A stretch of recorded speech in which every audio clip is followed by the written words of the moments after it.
मास हेउछि कुंभ राशि पाई आत्म आविष्कार एवं संतुलन उपरे ध्यान देबार समय। बंधुगण नमस्कार, मु देवेश दास आपनकु स्वागत करुछि मो चैनल मस्ती टाइम को। आसंतु आमे आजि जानिबा कुंभ राशिर लोकंक पाई 2025 जुलाई मासटी किपरि रहिबो। एहा कहिबा पूर्वरु मोर अनुरोध कि टिके मो वीडियो को लाइक और चैनल को सब्सक्राइब करि दियंतु प्लीज।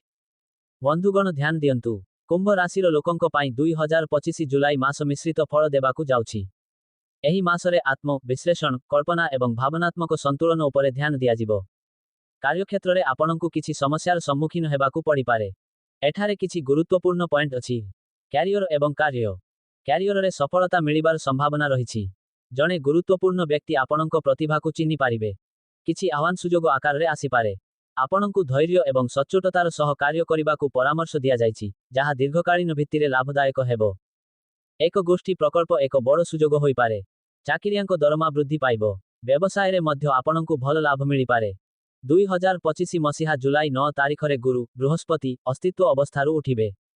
गुरु पंचम घरे कुंभ लोकंकु भेटिबाकु जाउछंती, जाहा हेउछि शिक्षा, प्रेम, शिशु एवं सृजनशीलतार भावना। गुरुंको उत्थान सहित आपण एही क्षेत्र रे उन्नत फलाफल देखिबे। एहा आपणक पाई ज्ञान, संपद एवं सम्मान वृद्धि करिबार समय होई पारे। शनिकर कुंभ राशि उपरे शनिर प्रभाव रहिबो। तेबे केतेक रिपोर्ट अनुसारी आपण उत्तराटी साधेसतीरे क्षति एवं आर्थिक लाभ पाई क्षतिपूरण पाई पारिबे। किंतु जुलाई 13 रु शनि मध्य बक्री होइजिबो, जाहार प्रभाव आपणक जातकरे शनिर स्थिति उपरे मध्य निर्भर करिबो। जेउमानंकर जातकरे शनि खराब स्थिति रे अछंती, सेमानंकु टिके सतर्क रहिबाकु पड़ी पारे। आत्म सचेतनता एवं भावप्रवणता संतुलन। जुलाई मास कुंभ पाई आत्मविश्वास, कल्पना एवं भावप्रवणता संतुलन रे परिपूर्ण रहिबो।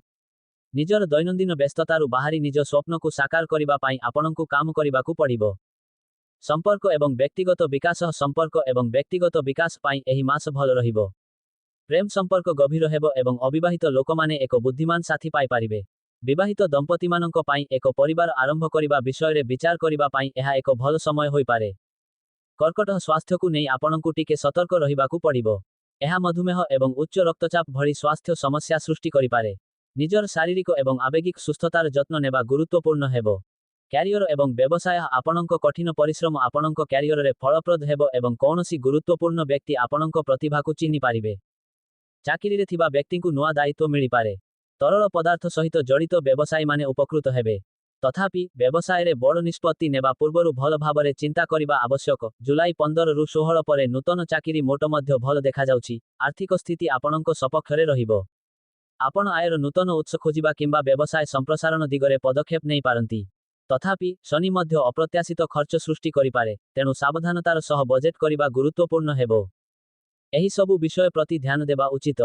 स्वास्थ्यर विशेष जत्न नियंतु एवं नियमित जांच करांतु। कौनसी प्रकारर निशाठारु दूरेई रुहंतु। निष्पत्ति व्यवसाय एवं संपर्क रे सावधानतार सह निष्पत्ति नियंतु। तरबरिया भावे कौनसी बड़ निवेश करिबा ठारु दूरेई रुहंतु। जोगाजोग संपर्क रे सच्चोटता एवं विश्वास बजाय रखंतु। आपणक बंधु एवं सहकर्मीमानंक सहित खोलाखोली भावे कथाबार्ता करंतु। आत्म सचेतनता। निजर सामर्थ्य अनुजाई कार्य करंतु एवं आत्म सचेतनता उपरे ध्यान दियंतु।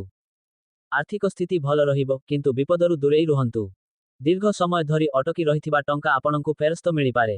एही मासरे आपण अर्थ दृष्टिरु स्वच्छळ अनुभव करि पारंती, किंतु अयथा खर्चरु दूरेई रुहंतु। प्रत्यक्ष आयर उत्स उपरे गुरुंको ध्यान शुभ फलाफल देबार संभावना अछि। स्वास्थ्य संबंधी किछि समस्या होई पारे, जाहाकु अनदेखा कराजिबा उचित नुहे।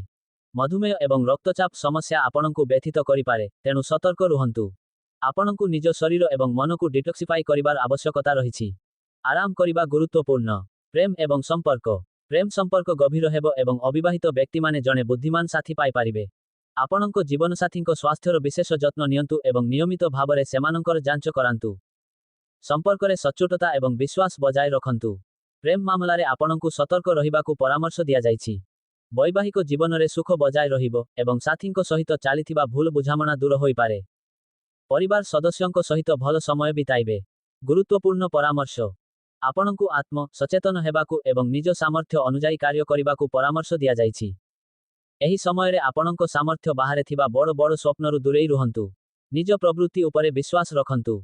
आपणक जीवनसाथींक सहित संपर्क रे सतर्क रुहंतु, विशेष करी जदि विवाह निकटरे स्थिर होइछि, कारण जुक्तितर्क हेबार संभावना अछि।